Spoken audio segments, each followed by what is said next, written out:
Video پر آنے کی جسارت کر رہا ہوں۔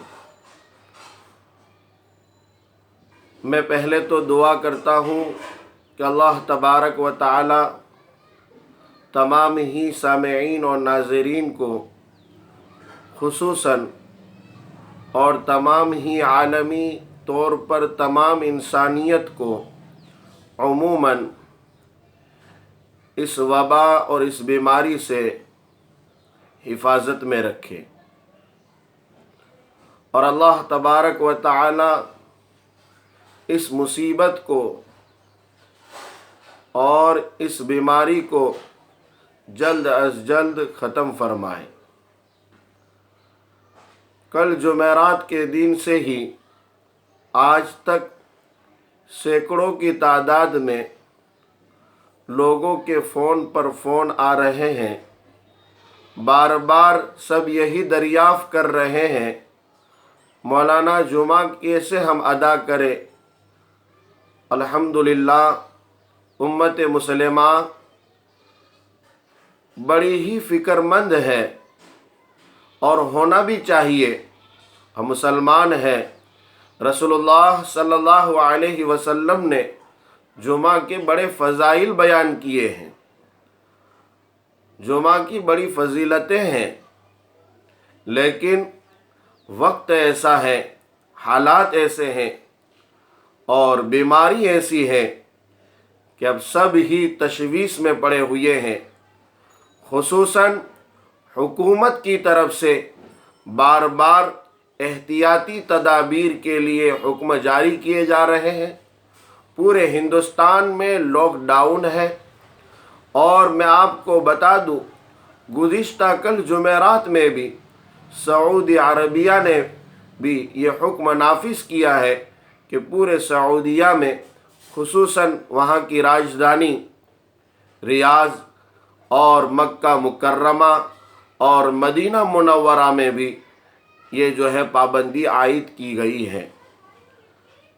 پرسوں بحرین میری بات ہو رہی تھی، وہاں بھی میرے ایک دوست رہتے ہیں، انہوں نے بھی فون پر تقریباً 50 منٹ سے زائد مجھ سے بات کی اور یہی کہا کہ مولانا احتیاطی تدابیر کی طرف لوگوں کو گامزن کیجئے، ان کو سمجھائیے۔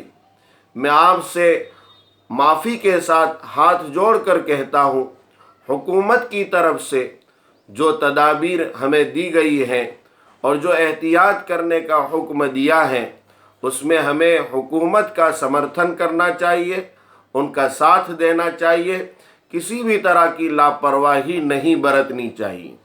آپ سبھی کو اور مجھے بھی اور امت کے ایک ایک فرد کو، خصوصاً جن کے دل میں ایمان ہے اور جو اسلام سے وابستہ ہے، ان کو جمعہ سے بڑی محبت ہے، جمعہ ادا کرنے کے لیے وہ تڑپ رہے ہیں۔ کہیں ایسے لوگ ہیں، خدا کی قسم کھا کے کہتا ہوں کہ زندگی میں کبھی بھی ان کی ایک جمعہ فوت نہیں ہوئی ہوگی۔ ایسے کتنے ہی مسلمان ہیں، عالمی اعتبار سے کتنے ہی لوگ ہیں۔ یہی وجہ ہے کہ بار بار فون آ رہے ہیں، نوجوانوں کے فون آ رہے ہیں، کہیں جو ہے جماعت کے ساتھیوں کے فون آ رہے ہیں، کوئی مسجد کے ٹرسٹ بورڈ کے فون آ رہے ہیں، کہیں جو ہے علماء کے فون آ رہے ہیں، کوئی طلباء کے فون آ رہے ہیں، فون پر فون جاری ہے۔ فرصت نہیں ہے کہ میں سبھی کو جواب دیتا رہوں، ایک فون اٹھا کر جواب دے رہا ہوں، جو ہے ویٹنگ کے اندر 2 3 فون آ چکے ہیں۔ اس لیے مناسب سمجھا کہ میں آپ سب تک یہ میسیج پہنچا دوں۔ خیال رکھیں، جمعہ کی نماز مسجد میں صرف اور صرف جو حکومت کی طرف سے جتنے افراد طے کیے گئے ہیں اتنے ہی لوگ نماز پڑھیں۔ اللہ کے واسطے مسجدوں میں بھیڑ نہ لگائیں۔ جو میسیجز میں پڑھ رہا ہوں اور جو دیکھ رہا ہوں، اللہ اکبر، کیا کیا حال بنا ہے۔ مسجدوں میں جو پولیس اہلکار جو نمازیوں کی پٹائی کر رہے ہیں، اور جہاں جہاں ان پر کیسز ہوئے ہیں، FIR کے نام پر درج ہوئے ہیں، مولانا کے خلاف جو ہے کیس دائر کیا گیا ہے، تو ایسا نہ ہو کہ کسی طرح ہمارا میسیج آج کی جمعہ میں غلط جاوے۔ کہ مسلمان حکومت کے قابو میں نہیں ہیں، یہ حکومت کی تدابیر کو مد نظر نہیں رکھتے ہیں، یہ حکومت کے ہمیشہ خلاف ورزی کرنے والے لوگ ہیں۔ اس لیے اللہ کے واسطے مسجدوں میں آپ بالکل قطعاً جو ہے آپ بھیڑ نہ لگائیں۔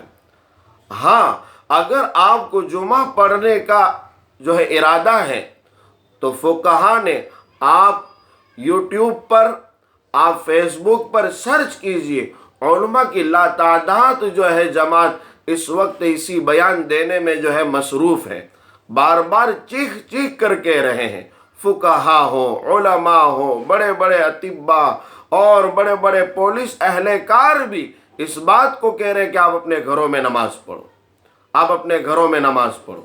اگر آپ کو گھر میں جمعہ کی نماز پڑھنے کا ارادہ ہے تو آپ اپنے گھر کے لوگوں کو جمع کر کے کم سے کم امام کے ساتھ 3 افراد کا ہونا ضروری ہے، 3 لوگوں کا ہونا ضروری ہے، ان کے ساتھ آپ جمعہ کی نماز ادا کر سکتے ہیں۔ امام ایسا ہو جو 2 خطبے دے سکتا ہو، خطبہ دینا بھی کوئی مشکل کام نہیں ہے۔ اب بار بار پوچھ رہے مولانا آپ نماز پڑھانے آئیں گے، مولانا آپ نماز پڑھانے آئیں گے، میں کتنے گھروں میں جا کے نماز پڑھاؤں گا؟ نماز پڑھانا آسان ہے، خطبہ دینا آسان ہے۔ میری ایک دعا ہی چھپی ہوئی ہے، یہ دعا ہے، آپ بس نحمدہ ونصلی علی رسولہ الکریم پڑھ کر آپ 2-4 ربنا آپ کو آتی ہے وہ پڑھ لیجئے۔ اما بعد، پھر آپ جو ہے اعوذ باللہ من الشیطان الرجیم بسم اللہ الرحمن الرحیم کہہ کر آپ 2-4 ربنا پڑھ لیں۔ ایک ہی ربنا پڑھ لے جو مشہور ہے، ربنا آتنا فی الدنیا حسنۃ وفی الآخرۃ حسنۃ وقنا عذاب النار۔ اس سے آپ فارغ ہوئے، آپ پھر جو ہے قل هو اللہ احد پڑھ لو اور استغفر اللہ کہہ کر آپ جو ہے کرسی پر بیٹھ جاؤ، منبر کی بھی ضرورت نہیں ہے۔ اور اگر آپ کو یہ آیت نہیں آتی ہے، یہ پرچہ جہاں تک پہنچا ہے وہ آپ اس کو دیکھ کر پڑھ لیجئے۔ 2-4 دعا ہے، بسم اللہ الذی لا یضر مع اسمہ شیء فی الارض ولا فی السماء وهو السمیع العلیم، اللہم انی اعوذ بک من البرص والجنون والجذام ومن سیء الاسقام۔ اس طرح کی دعا پڑھ کر استغفر اللہ استغفر اللہ استغفر اللہ پڑھتے ہوئے آپ اپنی کرسی پر بیٹھ جائیں۔ تھوڑی دیر بیٹھے، اس میں بھی آپ مختصر دل ہی دل میں دعا کریں، پھر آپ کھڑے ہو جائیں، پھر وہی خطبہ دے دیں۔ دوسرے خطبے کے لیے ضروری نہیں ہے کہ دوبارہ کوئی نیا خطبہ دینا پڑے، کچھ بھی نہیں۔ نحمدہ ونصلی علی رسولہ الکریم، اما بعد، جیسا خطبہ دیا تھا ایسا خطبہ دے دے اور پھر نماز پڑھا دے۔ بھئی یہ آسان طریقہ ہے، لیکن اس بات پر جو ہے آپ خاص غور کو جو ہے غور سے سنیں، اس بات کو سمجھے اچھی طرح۔ گھروں میں نماز پڑھنے کی بارے میں جو ہم کہہ رہے ہیں، اس کا مطلب قطعاً ایسا نہیں ہے کہ آپ اپنے اپنے گھروں میں لوگوں کو اکٹھا کریں۔